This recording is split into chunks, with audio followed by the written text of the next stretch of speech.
Hey guys, welcome to Techavro. Hope you guys having a great day. In this video, I'm gonna walk through how can you reduce image size on iPhone or iPad. So guys, to reduce image size, at first just select the image.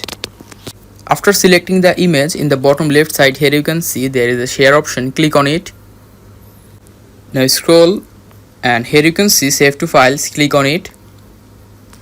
Now select a folder to save the file. I'm selecting it here, so click the top right save. Now just go to the file.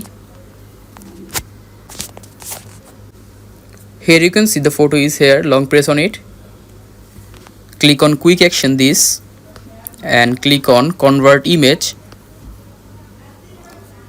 Now here you can see JPEG, PNG and HEIF. Select PNG.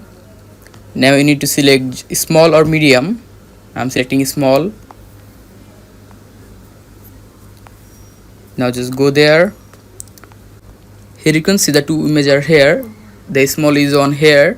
If you click on top, here you can see the PNG image is about 71 kilobyte.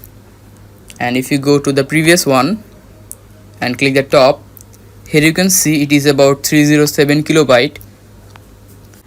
So guys, that's how you can reduce image size on iPhone or iPad. Hope you find this video helpful. If you have found this video helpful, then give a thumbs up and don't forget to subscribe Techavro.